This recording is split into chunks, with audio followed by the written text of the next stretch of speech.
Now the Lord said to Joshua, "Do not be afraid, nor be dismayed. Take all the people of war with you, and arise. Go up to Ai. See, I have given into your hand the king of Ai, his people, his city, and his land. And you shall do to Ai and its king as you did to Jericho and its king. Only its spoil and its cattle you shall take as booty for yourselves. Lay an ambush for the city behind it." So Joshua arose, and all the people of war, to go up against Ai.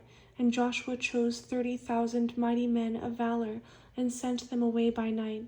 And he commanded them, saying, "Behold, you shall lie in ambush against the city, behind the city.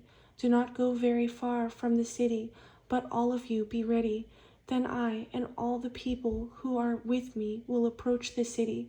And it will come about, when they come out against us, as at the first, that we shall flee before them, for they will come out after us till we have drawn them from the city. For they will say, They are fleeing before us, as at the first. Therefore we will flee before them.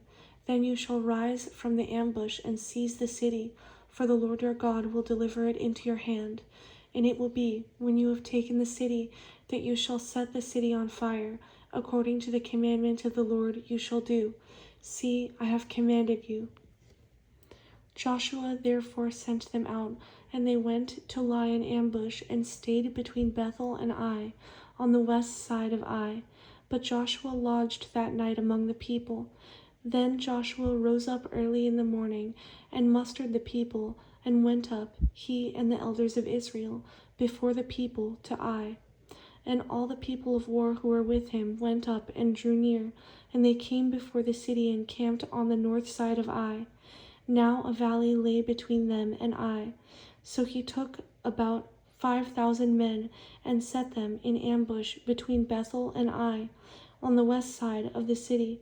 And when they had set the people, all the army that was on the north of the city, and its rear guard on the west of the city, Joshua went that night into the midst of the valley.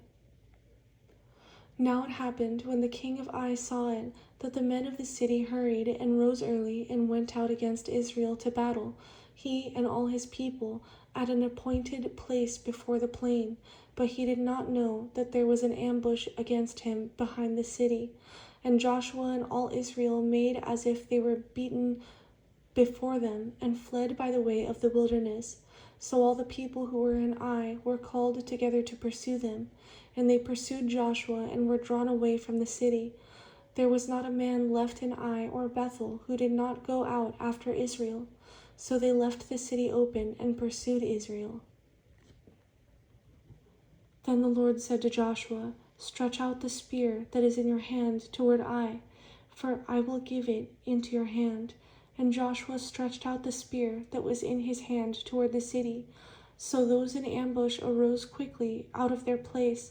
They ran as soon as he had stretched out his hand, and they entered the city and took it, and hurried to set the city on fire. And when the men of Ai looked behind them, they saw, and behold, the smoke of the city ascended to heaven.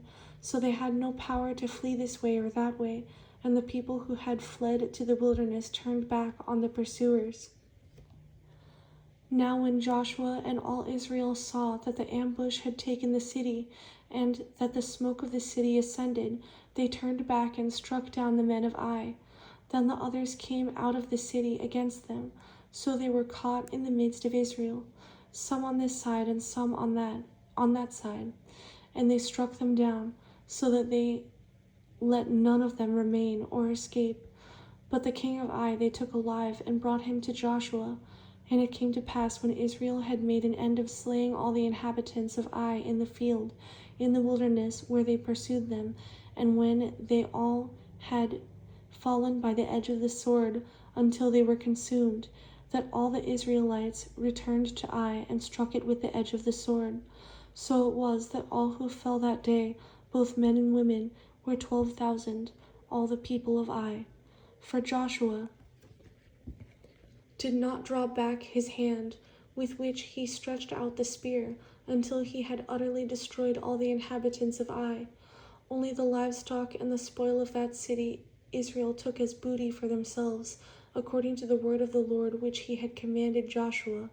So Joshua burned Ai and made it a heap forever, a desolation to this day. And the king of Ai he hanged on a tree until evening. And as soon as the sun was down, Joshua commanded that they should take his corpse down from the tree, cast it at the entrance of the gate of the city, and raise over it a great heap of stones that remains to this day. Now Joshua built an altar to the Lord, God of Israel, in Mount Ebal, as Moses the servant of the Lord had commanded the children of Israel, as it is written in the book of the law of Moses, an altar of whole stones, over which no man has wielded an iron tool. And they offered on it burnt offerings to the Lord, and sacrificed peace offerings. And there, in the presence of the children of Israel, he wrote on the stones a copy of the law of Moses, which he had written. Then all Israel, with their elders and officers and judges, stood on either side of the ark before the priests, the Levites, who bore the ark of the covenant of the Lord, the stranger as well as he who was born among them. Half of them were in front of Mount Gerizim, and half of them in front of Mount Ebal, as Moses the servant of the Lord had commanded before, that they should bless the people of Israel. And afterward he read all the words of the law, the blessings and the cursings, according to all that is written in the book of the law. There was not a word of all that Moses had commanded which Joshua did not read before all the assembly of Israel, with the women, the little ones, and the strangers who were living among them.